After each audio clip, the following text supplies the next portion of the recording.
नमस्ते गुरु जी। जय गुरु जी महाराज। शुक्राना गुरु जी।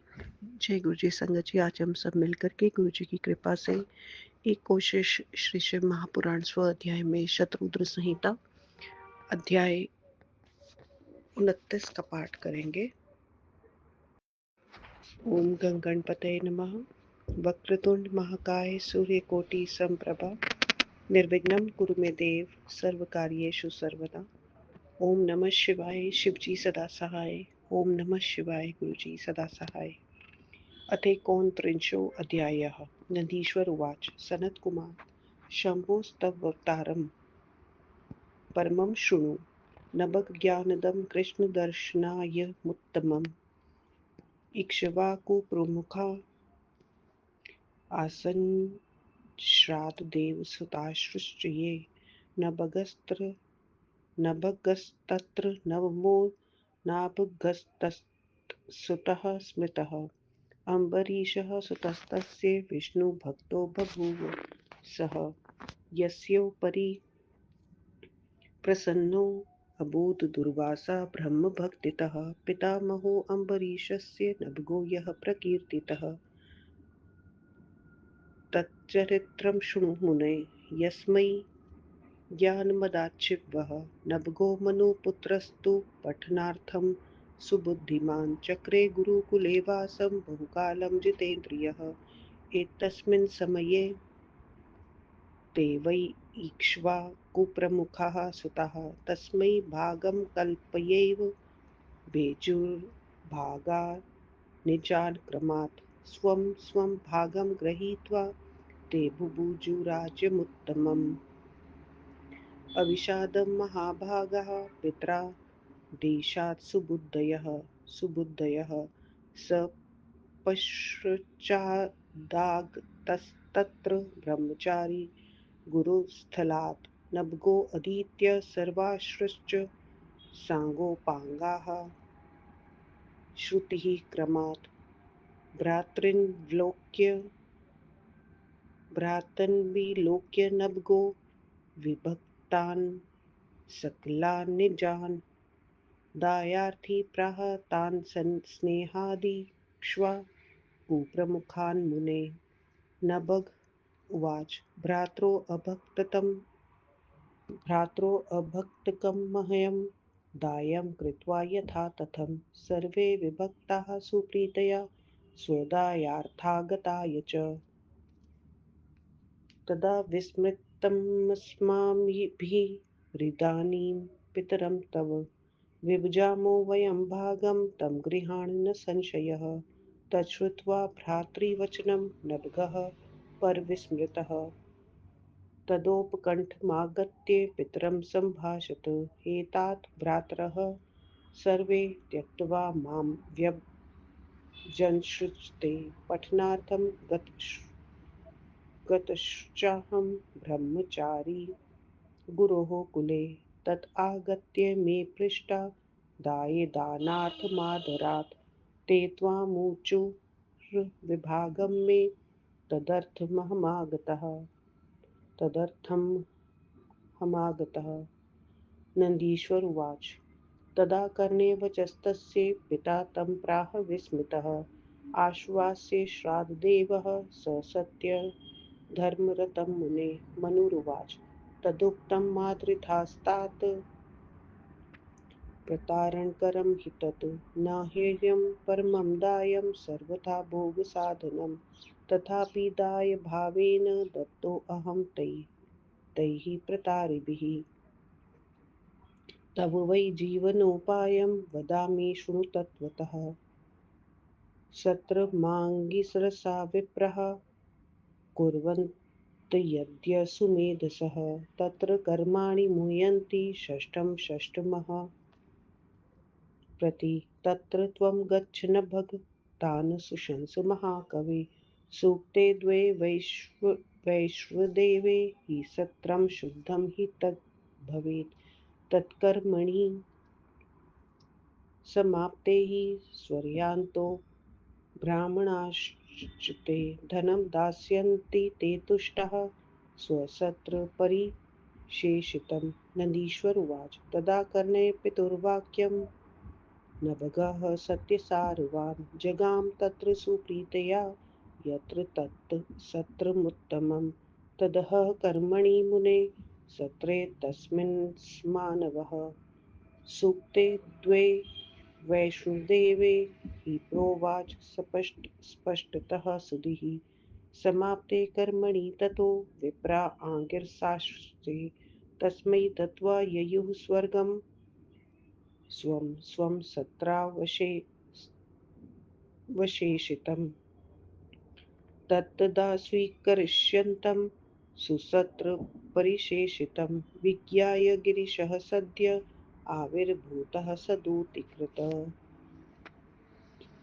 सर्वाङ्गसुन्दरः श्रीमान्पुरुषः कृष्णदर्शनः भावं समीक्षितुं भागं दातुं ज्ञानं परं च तत् अथो स शङ्करः शम्भुः परीक्षाकर ईश्वरः उवाचोत्तरतोऽभ्येत्य नवगं तं हि मानवम् ईश्वर उवाच कस्त्वं गृह्णसि गृह्णासि कस्त्वं गृह्णासि पुरुषममेदं वास्तुकं वसु प्रेषितः केन तत्सर्वं सत्यं वद ममागतः नन्दीश्वर उवाच तच्छ्रुत्वा तद्वचस्तात् मानवो नवगः कविः प्रत्युवाच विनीतात्मा पुरुषं कृष्णदर्शनं नभग उवाच ममेदमृषिभिर्दत्तं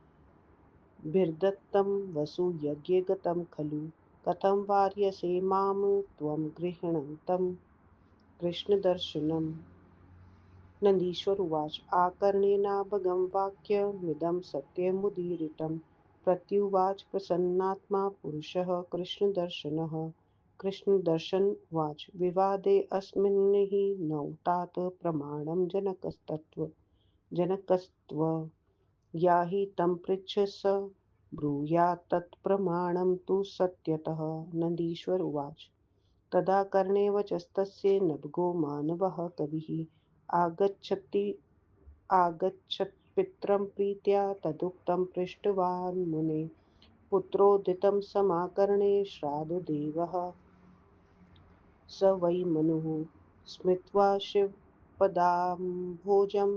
प्राप्तस्मृतिरुवाच तं मनुरुवाच हे तात शृणु मद्वाक्यं स देवः पुरुषः शिवः तस्यैव सकलं वस्तु यज्ञप्राप्तं विशेषतः अध्वरोर्वरितं वस्तु रुद्रभागः प्रकीर्तितः इत्यपि प्राग्यवादो हि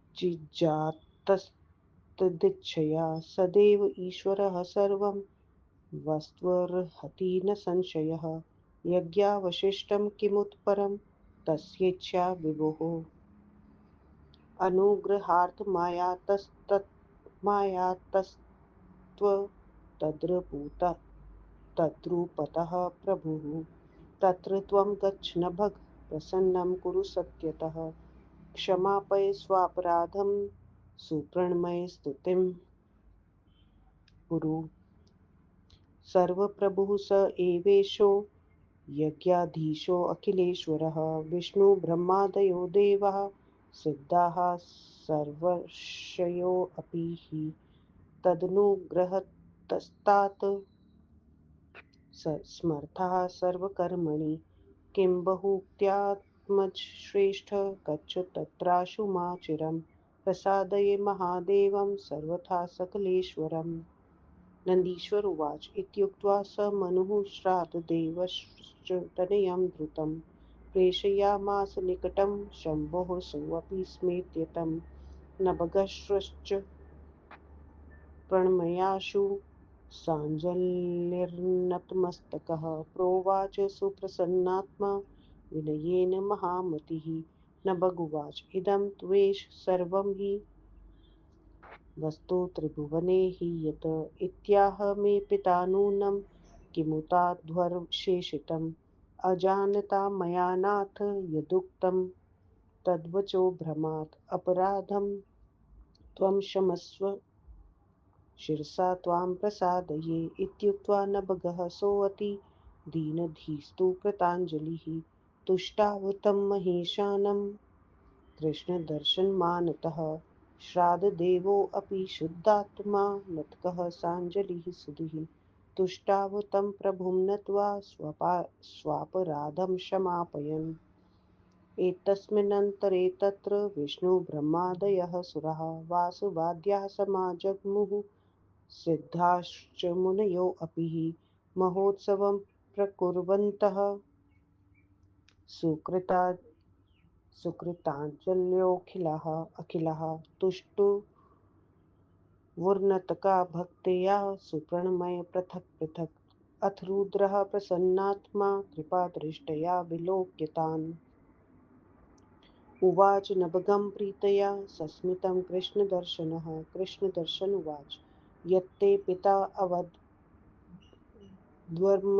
वाक्यं तथैव हि त्वयापि सत्यमुक्तं तत्साधुस्त्वं नात्र संशयः अतोऽहं सुप्रसन्नोऽस्मि सर्वथा सुव्रतेन ते ददामि कृपया ते हि ज्ञानं ब्रह्म सनातनं महाज्ञानी भवत्वं हि सविप्रो नभगं धृतं गृहाण वस्तुविदं सर्वं मद्दतं कृपयाधुना इह सर्वसुखं भुङ्क्ष्व निर्विकारं महामते सुगतिं प्राप्स्यसि त्वं हि सविप्रः कृपया मम नन्दीश्वर उवाच इत्युक्त्वा तात भगवान् रुद्रः सत्यवत्सलः सर्वेषां पश्यतां तेषां तत्रैवान्तर्दधे हरः विष्णुर्ब्रह्मापि देवाद्याः सर्वे ते मुनिसत्तमा स्वं स्वं धाम ययुः प्रीत्या तस्यै नत्वा दिशे मुदा सपुत्रः श्राद्धदेवोऽपि स्वस्थानं गमन्मुदा भुक्त्वा भोगान् सुविपुलान् सोऽन्ते शिवपुरं ययौ इत्थं ते कीर्तितो ब्रह्मन्तारः शिवस्य हि कृष्णदर्शननामा वै नभगानन्ददायकः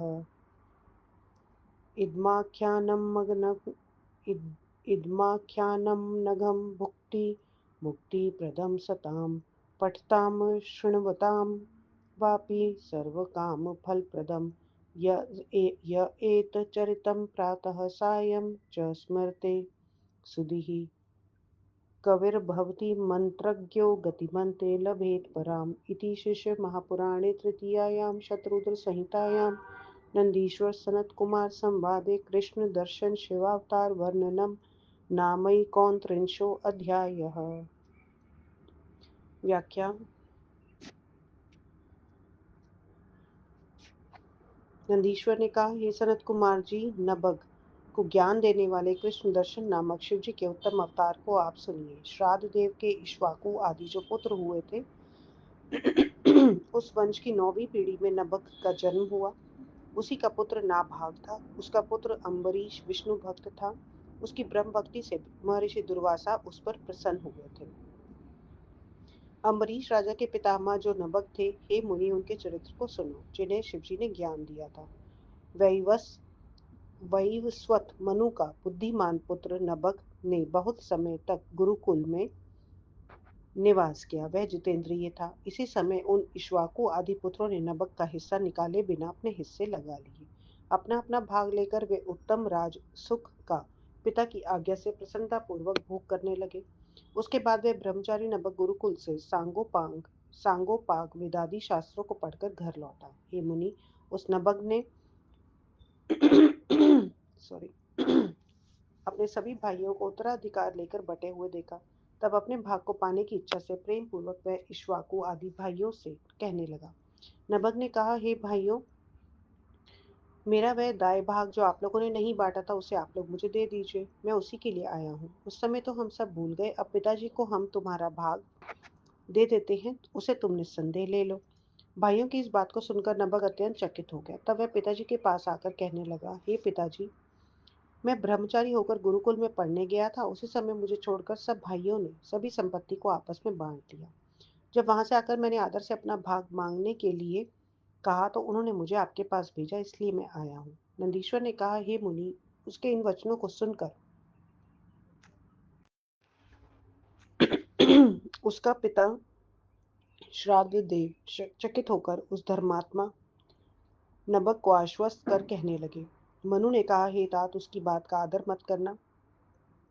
उसका वह वाक्य ठगने वाला था। यदि उन्होंने मुझे तुम्हारा दाएं भाग देने को कहा है, तो मैं तुम्हें उत्तम भोग साधन दाएं भाग का निर्देश करता हूँ। उन ठगों ने दाएं रूप से तुमको मुझे सौंपा है, अतः मैं तुम्हारे जीवन का ठीक ठीक उपाय कहता हूँ। तुम सावधान होकर सुनो। आज से आंगिरस गोत्र वाले विद्वान ब्राह्मण ये यज्ञ कर्म में प्रति छठे दिन मंत्र आदि को भूल जा रहे हैं। ये महाविद्वान नबक, तुम वहां जाकर विश्वदेव के 2 सूक्तों को उनके सामने सुनाओ, जिससे यज्ञ परिपूर्ण हो जाएगा।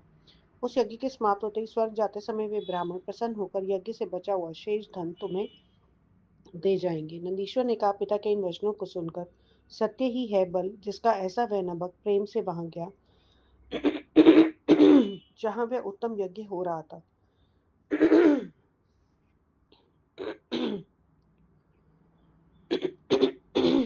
हे मुनि, उस दिन के यज्ञ में उस विद्वान नबक ने 2 वैश्व देव सूक्त स्पष्ट रूप से कहे।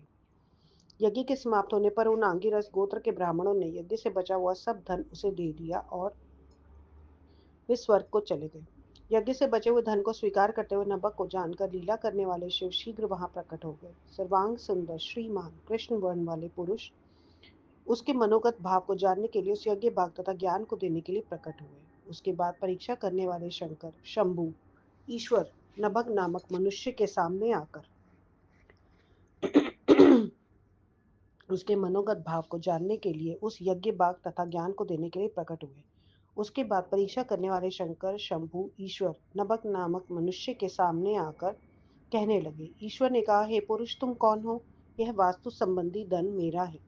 तुम्हें यहाँ किसने भेजा? मेरे सामने सत्य कहो। नंदीश्वर ने कहा, हे तात, उनकी इस बात को सुनकर उस विद्वान नभग पुरुष ने विनम्र होकर उस कृष्ण दर्शन पुरुष से नभग ने कहा, हे कृष्ण दर्शन, मुझे यह यज्ञ शेष धन ऋषियों ने दिया है। मुझे इसे लेते हुए आप क्यों रोक रहे हैं? नंदीश्वर ने कहा, नभग के सत्य वचनों को सुनकर प्रसन्न होकर उस कृष्ण दर्शन पुरुष ने प्रसन्न होकर कृष्ण दर्शन ने कहा, हे तात, हम दोनों के इस विवाद में तुम्हारे पिता प्रमाण हैं। जाओ उनसे पूछो, उनका वचन ही इसमें वास्तविक प्रमाण है।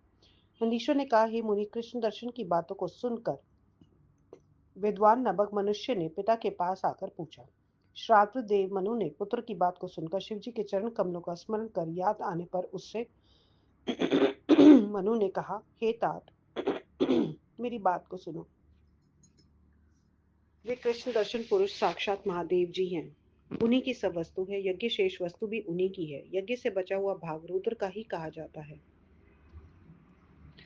यह भी उनकी इच्छा से विद्वान कहा करते हैं। निस्संदेह उन भगवान शिव का सभी वस्तुओं पर अधिकार है। उनकी इच्छा के आगे और है ही क्या। उस रूप से शिव जी तुम्हारे ऊपर कृपा करने के लिए आए हैं। तुम नभग वहां जाओ और अपने सत्य से तुम उन्हें प्रसन्न करो। अपने अपराध के लिए क्षमा मांगो, प्रणाम करके उनकी स्तुति करो। सबके स्वामी यज्ञ के स्वामी वे ही हैं। हे तात, ब्रह्मा विष्णु आदि देवता सिद्ध तथा ऋषि भी उन्हीं की कृपा से सभी कर्मों में समर्थ हो सकते हैं। हे पुत्र श्रेष्ठ, अधिक कहने से क्या लाभ, तुम वहां शीघ्र जाओ। सभी के स्वामी महादेव को प्रसन्न करो। नंदीश्वर ने कहा। इतना कहकर श्राद्ध नामक मनु ने अपने पुत्र को शीघ्र शिवजी के पास भेजा और स्वयं भी वहां गए। महामती नभग ने हाथ जोड़कर सिर झुकाकर शीघ्र उन्हें प्रणाम किया और प्रसन्न तथा विनम्र होकर उस नभग ने कहा, हे ईश, तीनों लोगों की यह सब वस्तु आपकी ही है, ऐसा मेरे पिताजी ने कहा है। यज्ञ शेष की तो बात ही क्या है। हे नाथ, मैंने अनजाने में भ्रम से जो कहा उसे क्षमा कीजिए। मैं सिर झुकाकर आपको प्रसन्न कर रहा हूँ। ऐसा कहकर यह नभग अत्यंत दीन होकर हाथ जोड़कर कृष्ण स्वरूप शिव जी की स्तुति करने लगा। शुद्ध आत्मा वाले विद्वान श्राद्ध देव ने भी अपना अपराध क्षमा कराते हुए विनम्र होकर हाथ जोड़कर उन प्रभु जी को प्रणाम कर उनकी स्तुति की। इसी बीच में वहां ब्रह्मा विष्णु इंद्र आदि देवता सिद्ध तथा मुनिजन आ गए। सभी पुण्यात्मा देवता आदि ने महोत्सव करते हुए भक्ति से नम्र होकर अलग अलग प्रणाम किया। कृष्ण दर्शन शिव जी ने प्रसन्न होकर उन सबको कृपा दृष्टि से देखकर मुस्कुराकर प्रेम से नभग से कृष्ण दर्शन ने कहा, जो तुम्हारे पिताजी ने कहा वह धर्मयुक्त वाक्य था। सज्जनता के कारण तुमने भी सत्य कहा, इसमें संदेह नहीं है। इसलिए मैं तुम्हारे सत्य व्रत से प्रसन्न हूँ। अतः कृपा कर मैं तुम्हें सनातन ब्रह्म ज्ञान देता हूँ। हे नभग, तुम ब्राह्मण के साथ शीघ्र महाज्ञानी हो जाओ। अब मेरे द्वार द्वारा दी गई इन वस्तुओं को ग्रहण करो। हे महामती, तुम निर्विकार होकर सब प्रकार के सुखों का भोग करो। मेरी कृपा से तुम ब्राह्मण सहित सदगति को प्राप्त करोगे। नंदीश्वर ने कहा, हे तात, इतना कहकर सत्य प्रिय वे भगवान शिव जी उन सबको देखते हुए अंतर ध्यान हो गए। हे मुनिवर, ब्रह्मा विष्णु आदि वे सब देवता उस दिशा को नमस्कार करके अपने अपने घर गए। श्राद्ध देव भी अपने पुत्र के साथ प्रसन्न होकर अपने स्थान को गए। अनेक सुख भोग कर अंत में शिवलोक को गए। हे ब्रह्मा जी, इस प्रकार कृष्ण दर्शन नामक नबक को आनंद देने वाला शिव जी के अवतार का वर्णन कर दिया गया है। यह पवित्र कथानक सज्जनों को भुक्ति तथा मुक्ति देने वाला है। जो इसे पढ़ते या सुनते हैं उनके मनोरथों को पूर्ण करने वाला है। जो इस चरित्र को प्रातः काल तथा सायकाल स्मरण करता है वह विद्वान तथा मंत्रज्ञ होकर परम गति को प्राप्त करता है। इस प्रकार परम महेश्वर पंडित तारादत्त त्रिपाठी के पुत्र डॉक्टर ब्रह्मानंद त्रिपाठी द्वारा रचित शिवाटी का टिप्पणी आदि से संवलित शिव महापुराण में कृष्ण दर्शन शिवावतार वर्णन नामक 19वां अध्याय समाप्त। ओम नमः शिवाय। शिवजी सदा सहाय। ओम नमः शिवाय। गुरुजी सदा सहाय। आज का सारा जाप पाठ गुरुजी महाराज आपके श्री चरणों में मालिक स्वीकार करो गुरुजी, और गलती और त्रुटियों के लिए मालिक क्षमा करना मालिक। जय गुरुजी।